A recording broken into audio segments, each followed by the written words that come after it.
Dumelang, welcome to another episode of Azania In Therapy.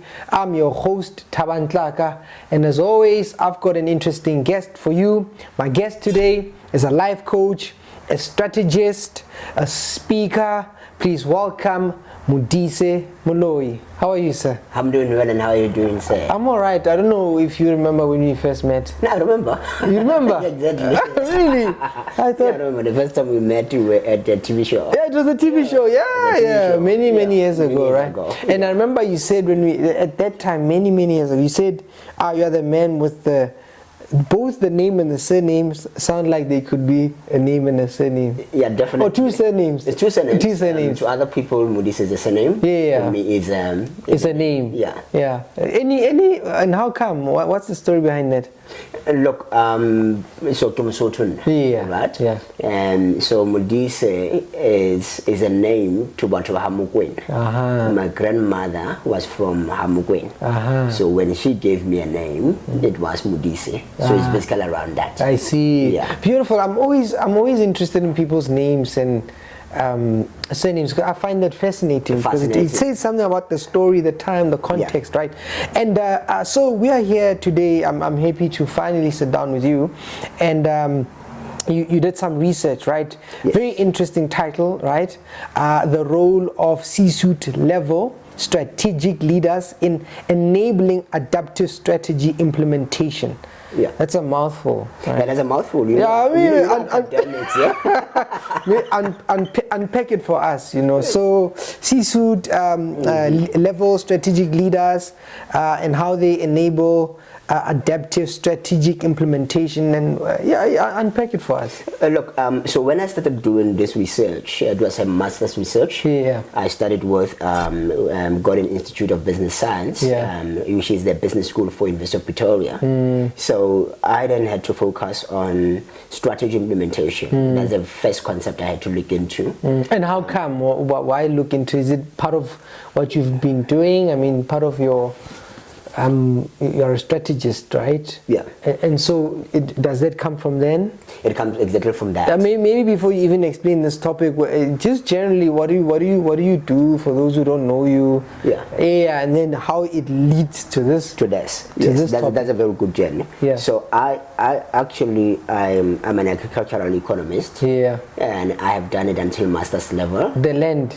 Yeah. You deal with the land. Issues, and so it's a story for another day. Another day. It's a story for another day. Yeah. Because I will talk about to say why did I move from agricultural economics into strategy. Yeah. So I moved into strategy management where I was working before, and I've been in the strategy management space for at least 12 years. Okay. So that's been the work that I've been doing. We're talking about the balance scorecard, you're talking about strategy formulation and implementation.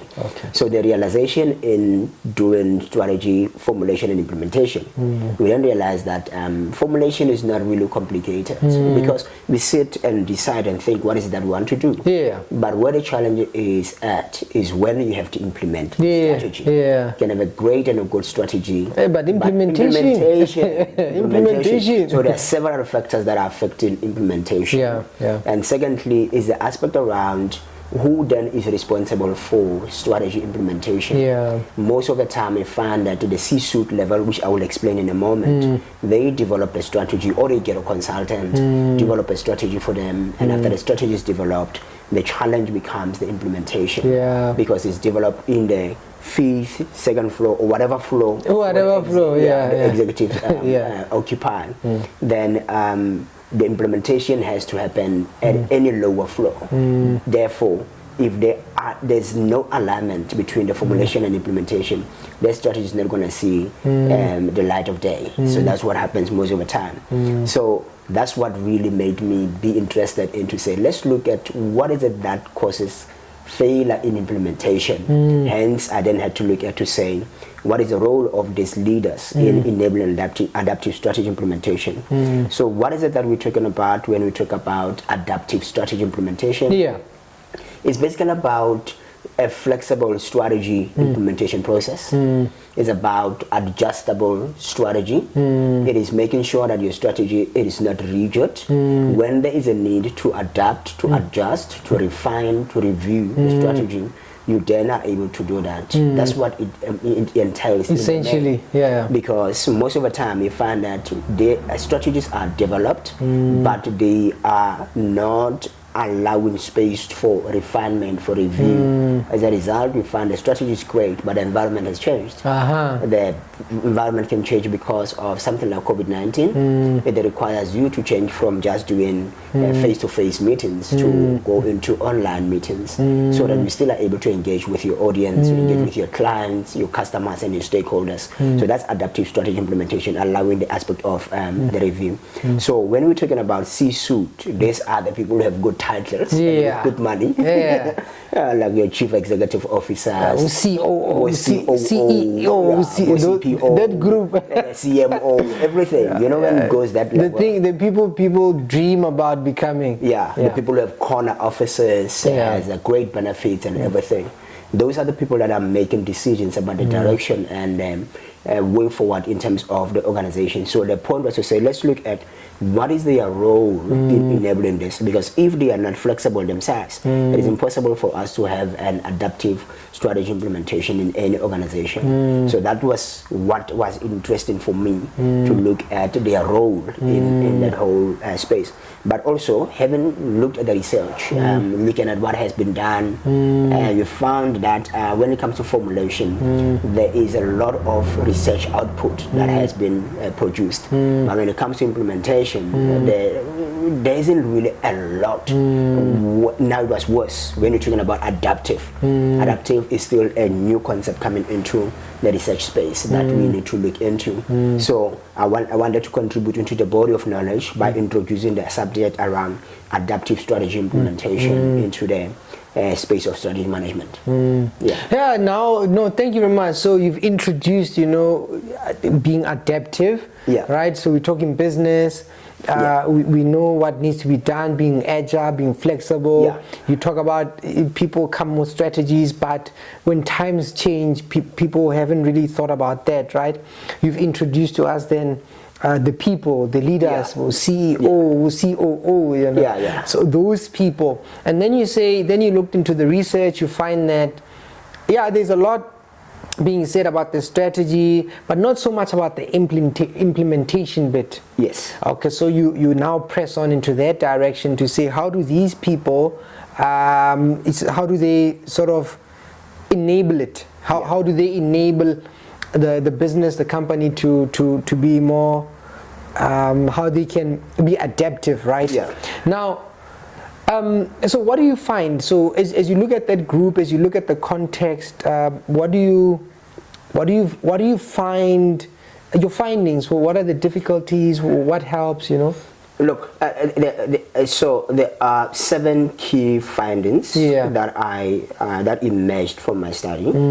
So my study's main research question was, what is the role of these leaders in enabling adaptive strategy implementation? That was the main research question. So in simple terms. In simple terms. So the first thing that I found out was that for them to enable adaptive strategy implementation, they must create an enabling organizational culture.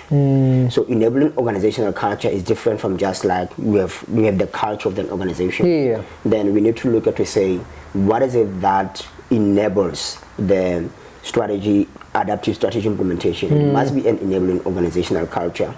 It's a culture that is characterized by constant innovation. It's a culture that is characterized by allowing people to experiment. You find that in other companies, people are afraid of experimentation because if they do that, they might be hit on the hand. We're not trying new things in here. So let's do what works. Let's do with what works. And we are not allowed to experiment and learn new things in a process. And the other thing is what we call learning organization. Learning organization is where people are allowed space to fail. And you fail and you fail fast. You fail and we do something different.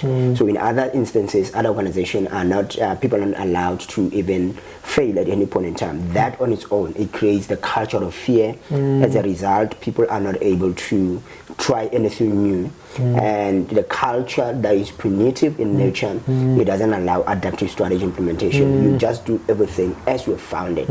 So if you have to create an enabling organizational culture, it is the role and it's the responsibility of the C-suite level leaders, where you allow people to know that they can make mistakes, they can experiment, then they can fail.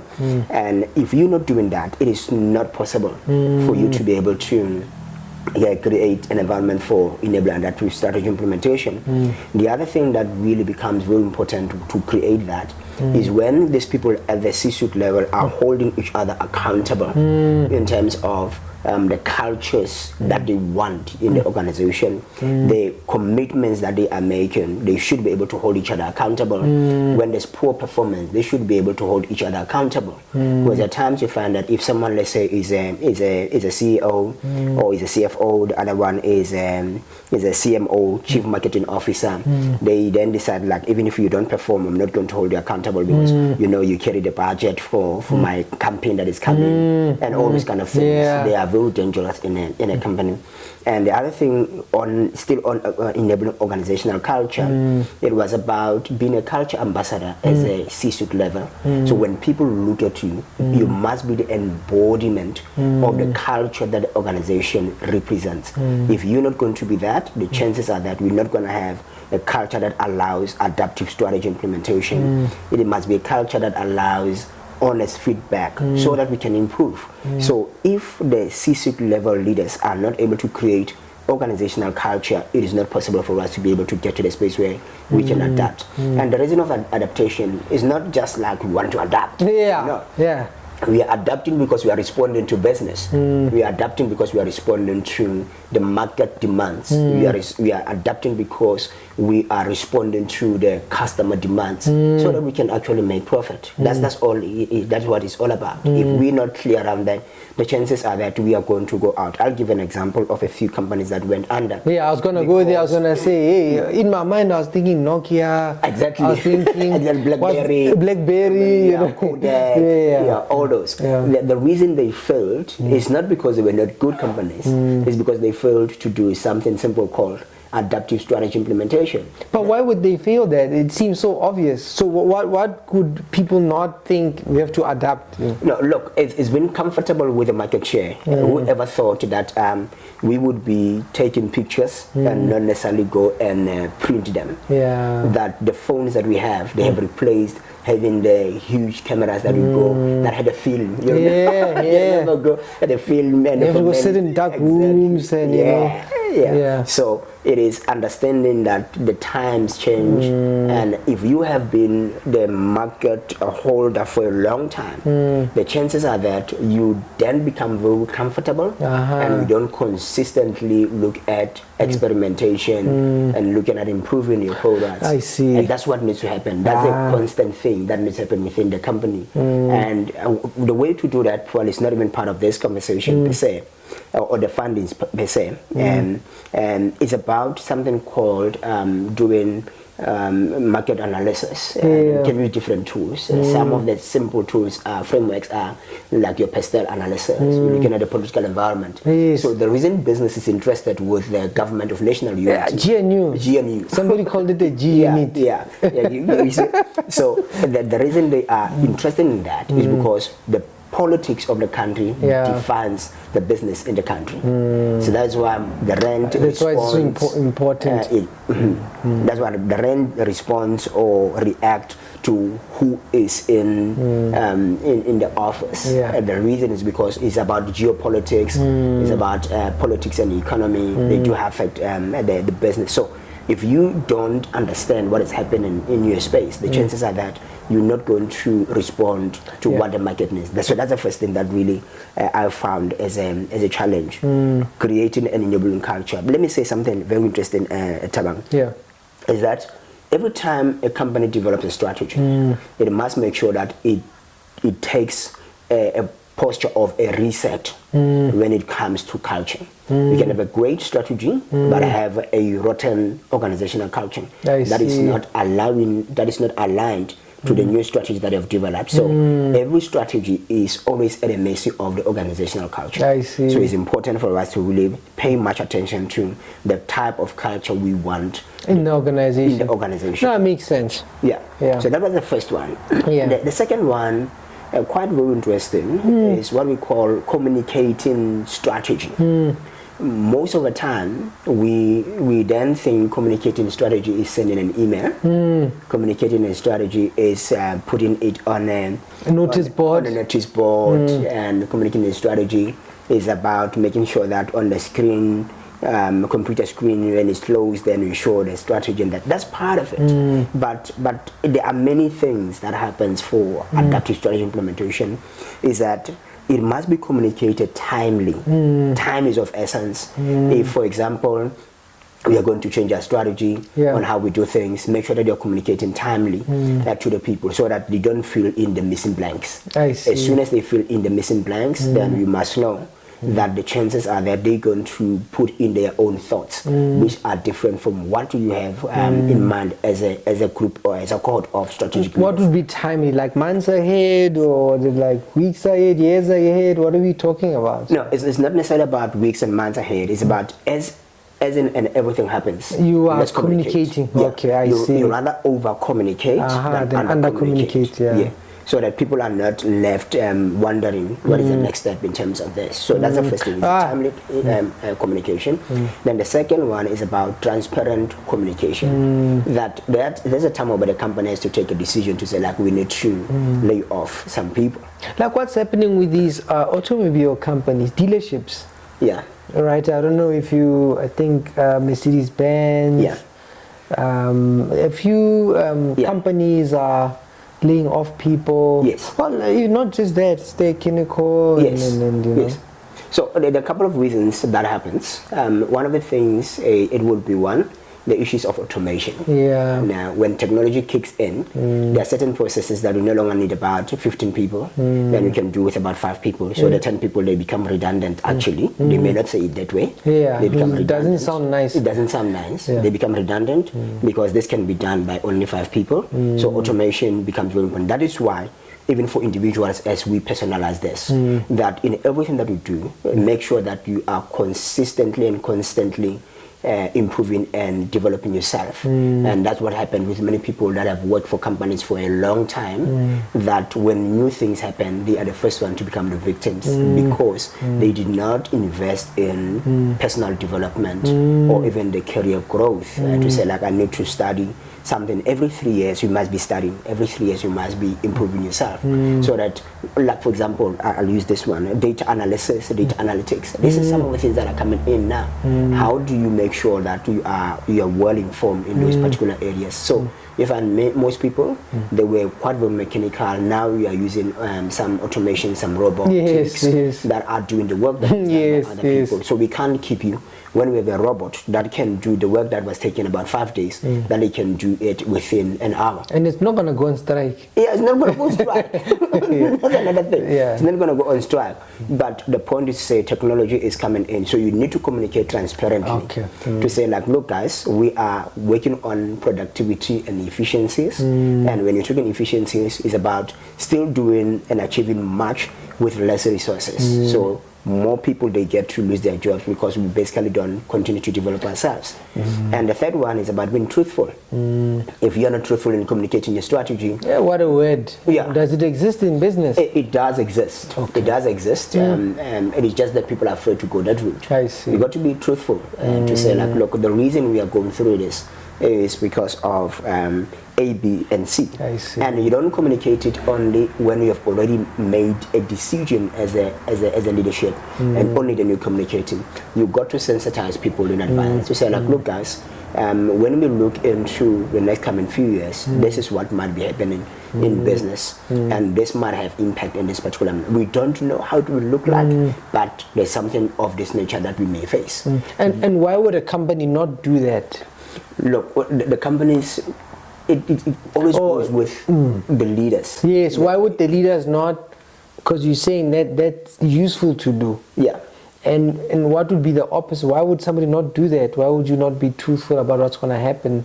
Yeah, it's lack of courageous leadership. I see. More than anything else. And it's a lack of courageous leadership, is lack of being bold enough to say, like, look, where we are, these are the things that we're going to be facing. And the other thing is because we don't invest much time on macro environmental analysis and then being used to sharing the insights that are going to be coming, a scenario planning in a process, and then share with the organization. That is one of the things that makes it difficult for them to communicate. That's why you only hear people communicating when they're about to lay down about 4,000 people. Yeah, I see. 4,000 people. Yeah, that's 4,000 people. Yeah, you must have known that you this must have known. Yeah, you know. Yeah. And that those are kind of things. And the last one is around continuous communication. Okay. That's why I'm saying that you rather have over communication than under communication. That becomes quite very important. Okay. And the challenge with most companies is that it becomes a once-off event. They are not intentional. And what they are missing with not communicating is about 4 things, if I'm correct, or 3 is a minimum. The first one is a buy-in. If you're not communicating your strategy, you will not have buy-in. Yeah. Then the second one is that you will not create certainty. That people are not able to work within the uncertain space, uncertainty space. Yeah. That's where the anxiety shoots up. Exactly. And you find that the employees are no longer as productive as they could just because there's a level of uncertainty.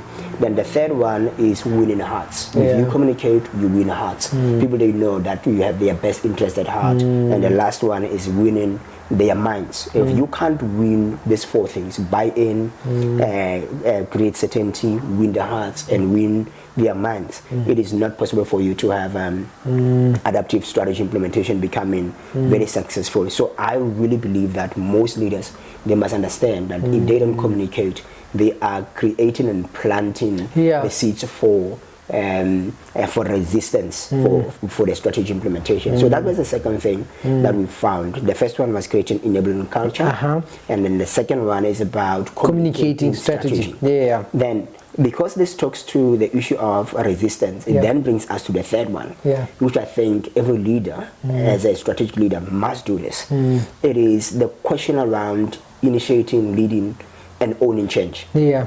In many instances, the whole issue of change management is relegated to an HR department, is relegated to a consultant that will come and give you frameworks and all that. And they get upset with people. I mean, I remember I'd left the country. Yeah. There was a certain government department in a country nearby. They were restructuring. Yeah.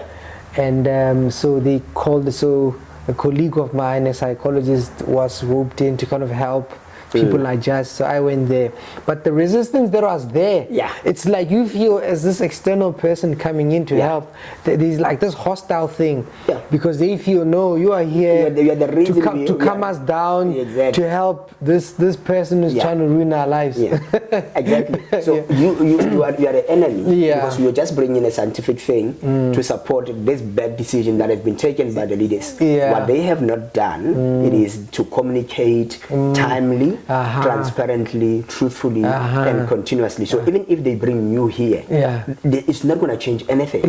Because the other thing is that, as I'm saying, they need to initiate it, they need to lead it, they need to own it. So they don't need to outsource it to someone external. When someone external comes, must be coming to fill a gap on the things that they've done. They've initiated it, they have led it, they are owning the change. So what becomes a challenge here is that most of the time, the leaders, they don't build a case for change. So that we know, why do we need to change? It is not possible for us to still be working in the buildings of bricks and mortar when the environment has changed, and that we find that you want to still get a building that can house thousands of people when actually not everyone is coming to the office. That's something that we really have to be thinking about, to say, look, in many instances we don't build the case for change. That becomes a problem as the first one. And secondly, we don't get to the space whereby the leaders are the ones that are talking about change. What they do as a easy way out, they relegate it to HR. If they don't relegate it to HR, they get some change specialists from outside and come there. And from then we're gonna find a hostile environment because you are taking bread from our mouth. You don't care about our families, and then you are heartless to us. You don't know what we're going through and all that. That's why it becomes very difficult. So for me, is to say strategic leaders need to be proactive, build a clear and a convincing change case for change. And not only that, but they must sponsor it to enable adaptive strategy implementation. If they can do these things, then it's going to be quite very easy for them to have change happening in the organization as a third element that I really found out in this study. And the fourth one, Tabang, it has to do with enabling collaboration. Now, why are many organizations not thriving when there's adaptive? Something has to be adapted when there's a disruption in the organization. Is because organizations and business units and divisions and departments are working in silos. And if they're working in silos, that is a good recipe for a hindrance to adapt a strategy. So it is important for us to understand collaboration is such an important enabler for change management and adaptive strategy implementation, and meaning that you cannot have HR thriving while finance department is not thriving, or you have a finance department that is not working closely with the HR department that is also not supporting the sales department. So you see, this three for me, if I use them as an example, HR is to bring people, but it must bring for you competent skills, and as finance, we must make sure that there's money to pay those skills. Then you must have people that are good in sales so that we can generate income. So it therefore becomes important, because if the people that are in HR are not competent, they will not be able to be the people that are generating the sales that you're looking for. And then profitability is affected. So the collaboration in terms of these three units becomes quite very important for us to be able to get where we want to get to. And for example, HR will have the responsibility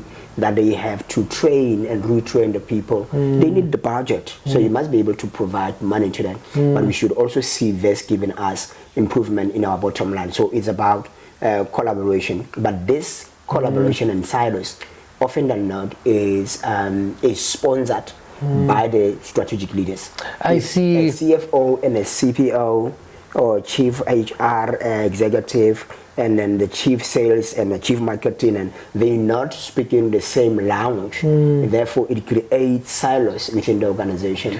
And what makes it so that they are in silos? Is it because they feel we've got our own mandate, we've got our own stressors, we are focusing on our own things, and then everybody's sort of doing their own thing? And if they did communicate, I mean, then they would facilitate those relationships between their departments or sections. But what is that typically causes them not to work together?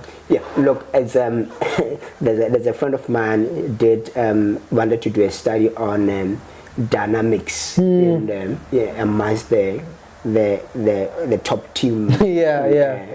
So the strategic leaders is more like your top team, your top management team. Right. So one of the things, it could be egos over the strategy, egos over the organization. It could be dynamics, personalities over the strategy of an organization. It could be politics that exist in those areas. And they filter down to the business units, because people have a way of checking out to say, if this one is not in good terms with this one, they then at times take advantage of that, and they find themselves sabotaging each other, and only to find that it's not at the expense of that unit, it's at the expense of the whole organization. Makes sense. So that's what happens with the issues of silos. And the last one is a part around where people, they feel they are more powerful than the other units. They are more special. They are more special. They are more equal. They are more equal than others. That on its own. Very problematic. I always give an example to say, if, for example, say, people in the therapy space, the key in the therapy business, the core is therapy. That's the core. But you will, for that business to grow, you will need people who will be doing something around sales. They get the business to be known. the marketing and everything, and the people will make sure that the space is clean and everything. Yes. And, all they contribute towards the success of the business. So now we think because in the therapy space, the important part is therapy, then the rest are not so important. We give attention only on this one. So that mindset is what actually makes collaboration not to exist. We are the ones bringing in the money. We are the ones that are bringing the money. Exactly. Don't talk to us. Don't talk to us like anyhow. We are the ones that are bringing the money. I am currency, I am coin, I am cash, I am king, I am system, I am money, I am moolah, I am bling, and flow in multiple streams. The active and passive, Kizaga, call me the pivotal, capital. I am comfort, I am friend, I am dreams, I am goals.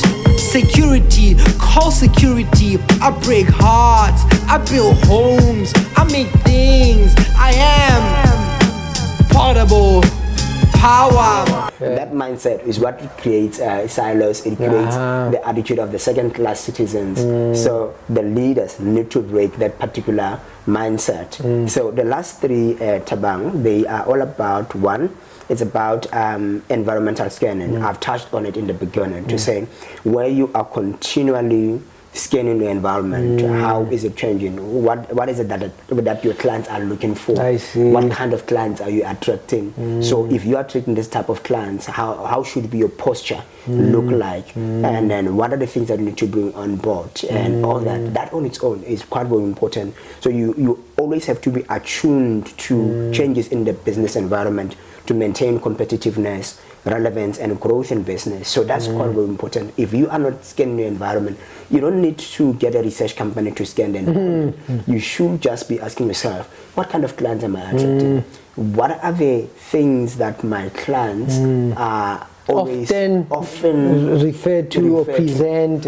Exactly. Then what do you do as a business person there, not just as a therapist? You then build something around how do you strengthen your knowledge, your skill, your ability in that particular area, so that you are even able to give them coping mechanism, tools, or stuff like that that they need. Or you equally become more attuned, you become a subject matter expert in that particular area, because you realize that 80% of my clients are more on this particular aspect. Then you become excellent. Therefore, they will tell more people about that. Then you find yourself having more clients in that area. So that is continuous environmental scanning, and you maintain competitiveness, relevance, and the growth of the business. It's a lovely example. It's a lovely example, I must say, within my space here. Yes. As you're explaining it, I see it. It's like, I mean, that makes sense. Now that you say it. And it's applicable everywhere. Exactly. It's applicable everywhere. You see? And an example for me, another thing to add, maybe, is to say, even the positioning of the business, and I'm not so sure if maybe this have happened in your space, that where you are located and positioned, it is at a main street called Pretorius, and then there are so many cars that are passing every day. So someone sees, oh, Tabantlaka, like, okay, and start searching you out. Therefore, the positioning of the company where it is always important. So it could be, again, the issue of environmental scanning. How do you position yourself for competitiveness, for relevance, and for growth in business? Then, as we come to the last two, is about driving strategy implementation. And someone will ask, like, but is adaptive strategy implementation, why is driving strategy implementation an enabling factor? It is an enabling factor because you need to make sure you focus on the implementation. And when you focus on implementation, there are two things that are very important here. Is the first one is about the frequency of strategy reviews. That you always need to sit back and review, how am I doing as a company? What are the things that I need to improve? What is it that is working? What is it that is not working? Most of the time you find that many companies are not able to sit back and review their strategies. They do it after 3 years, and 3 years is a long time. With the way the pace of life right now. So when I was asking a question to many to the strategic leaders, and in a sense, without giving you probably who I interviewed, but the people that I've interviewed,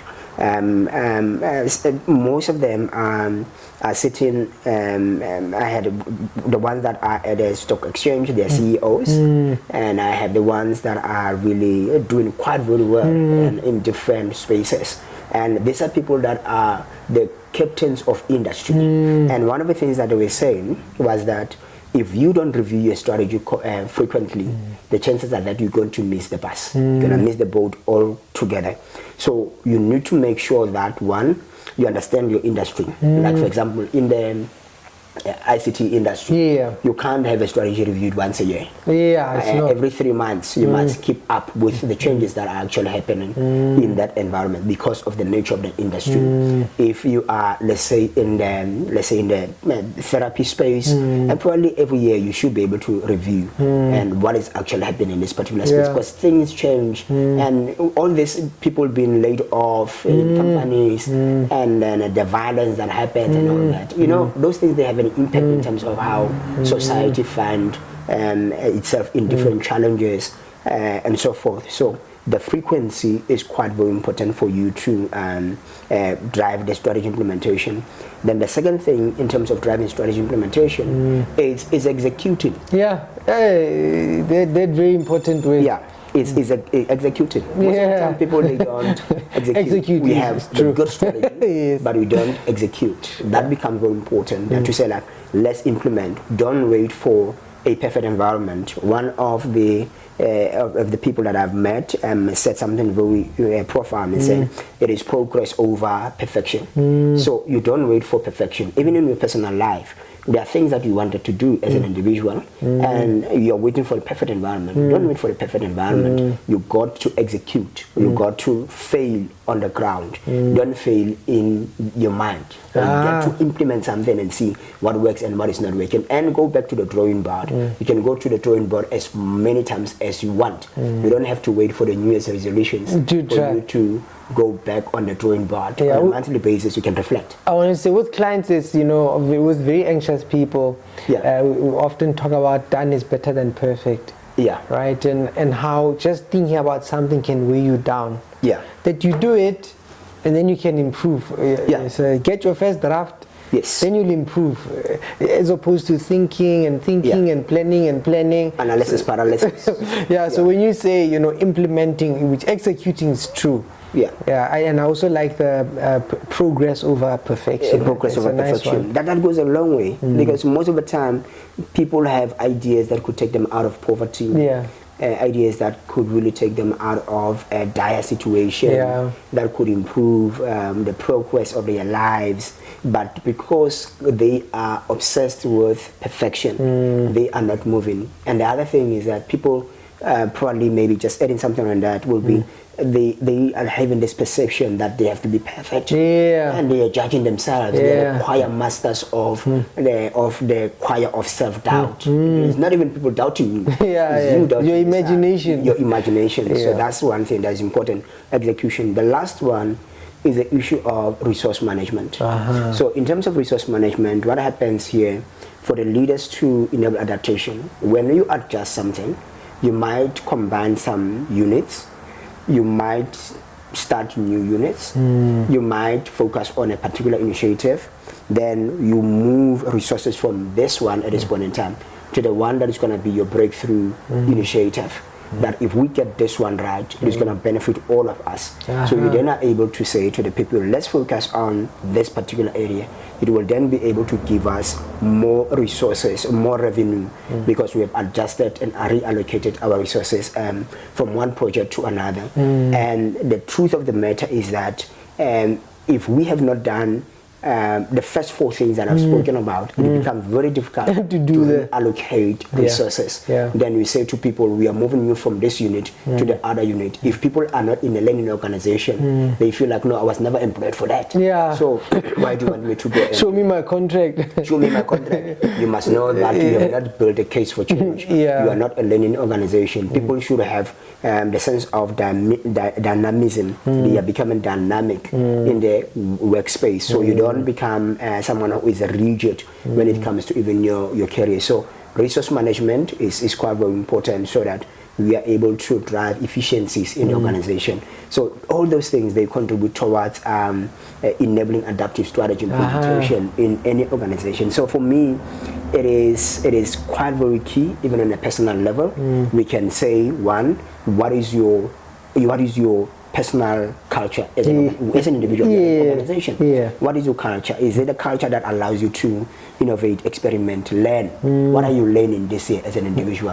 What are you innovating on? So how are you communicating your strategy? Who are you communicating to? Who are the people that you need to communicate to? You should have your A team. It don't have to be part of like your organizational team, but who are the 5 people in your life that really can help you to advance your growth?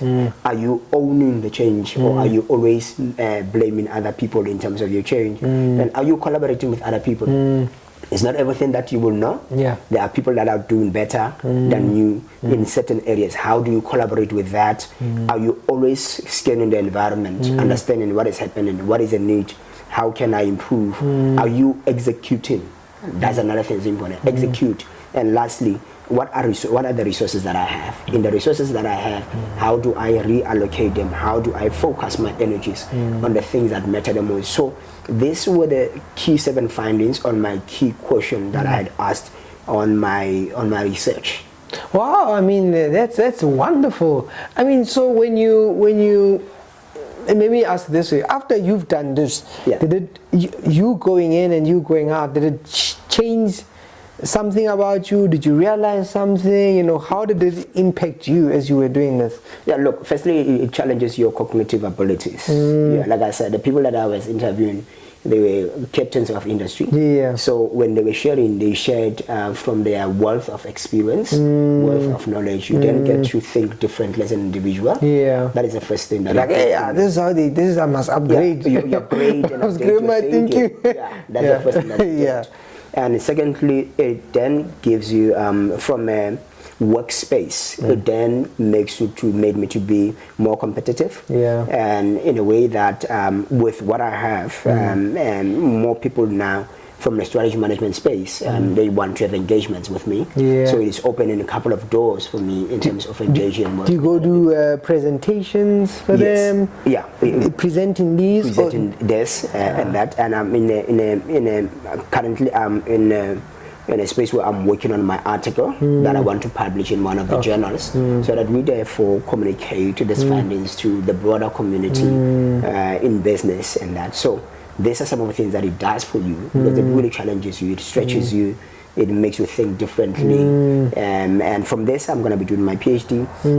Probably next year, I should be starting. I took a break for You're going to continue in this, like almost like a on a deeper level, or you're going to stretch it out, or a different, you're going to study something different, or you're going to continue? No, I'm going to continue on this. So I'm going to probably pick up one element. Maybe I'll focus on enable organizational culture. And kind of like study it a little bit deeper and find what is the role of the strategic leaders in creating and enabling organizational culture for strategy adaptation. So that could be one area I'm focusing on, that we look into it. The other sub-questions that I'd looked on was about strategy management tools, and then I was looking at also the attributes of the strategic leaders. What attributes should they have? No, those are fun. I think go ahead and do those. You know, I'm also thinking, if say you got an invitation, to a big meeting, with the people in the GNU, right?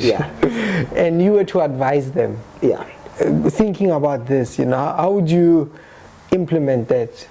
Or what would you say? Look, the first thing is that strategy, as I said, is at the mercy of the organizational culture. And the first thing we need to be clear around, what is the bigger picture that we want to achieve? And the bigger picture in the GNU should be about the citizens of this country. Then we should be willing to put aside our differences, and we should be able to put aside our egos. That's when the attributes comes in. So if you put away the egos, we put away our ideologies, we then focus on who is the biggest beneficiary that we want to focus on.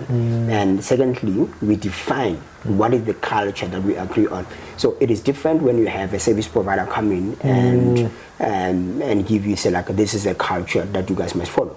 You must co-creatively create that culture. One of the things that I did in here was that we need to allow people to co-create that culture. It must not be the culture that is coming top down. Some forced upon you, something forced upon you. So they need to spend a bit of time in creating that organizational culture, because I think the problem that they're going to face firstly is that they're going to want to hit the ground running, but we have not defined where we are going, and as a result we are running but we don't know where we are going. So we must define where are we going, and create that particular culture that we're looking for.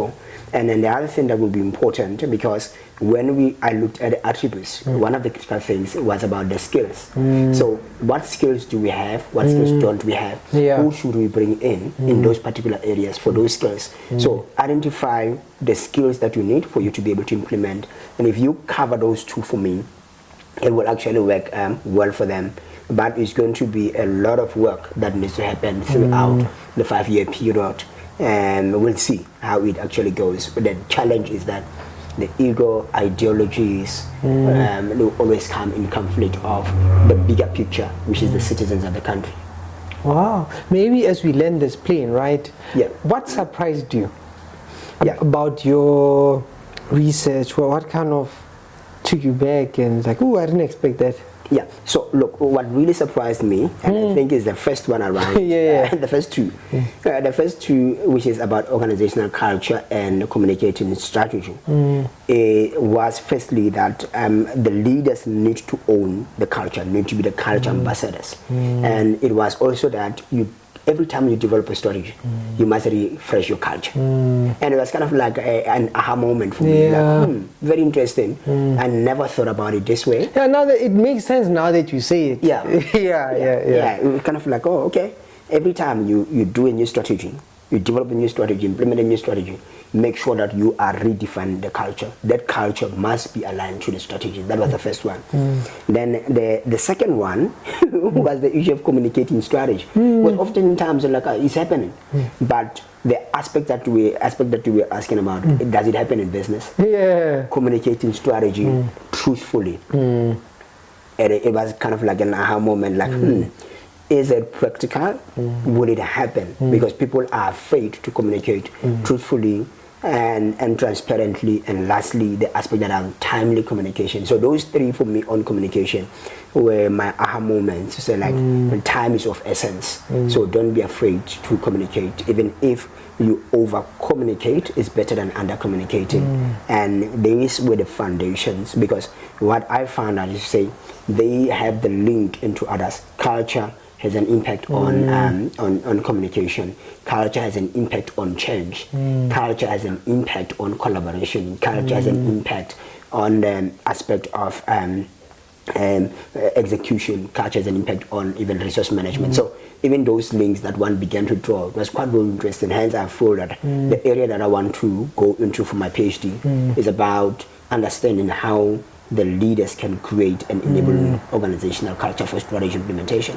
Yeah, I like what you're saying, and the reason I like it, I was just thinking of, I mean, some of the people who present in therapy, and so I've met so many people who come and say, you know, I'm at work, I'm uncertain about my future, I'm seeing changes. But nobody's saying anything. Should I leave? Should I?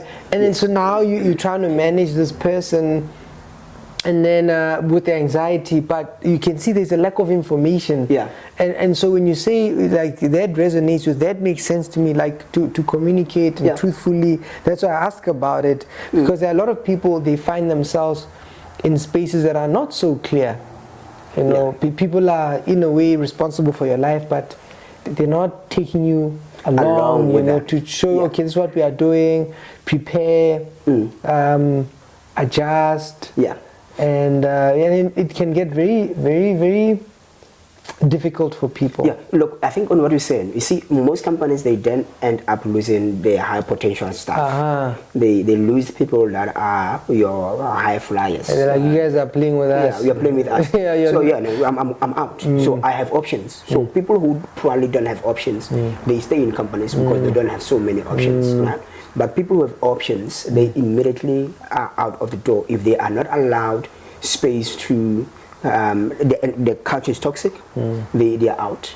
If you're not communicating strategy, they are out. If you're not creating an environment for them to experiment, you don't allow them to innovate, they are immediately out of the door. So it's not about that they got a new job. It's like, no, I can't work here. I'm out, and then I'll find something out while I'm sitting at home. So, and that's it. And Modise Moloi, thank you very much for your insights, and I can see that you'll be doing many things, many more presentations and invitations coming your way. Thank you very much for making the time. I quite enjoyed this. I learned some things. Yeah. Thank you so much for having me. I truly appreciate the opportunity also to talk about my research findings.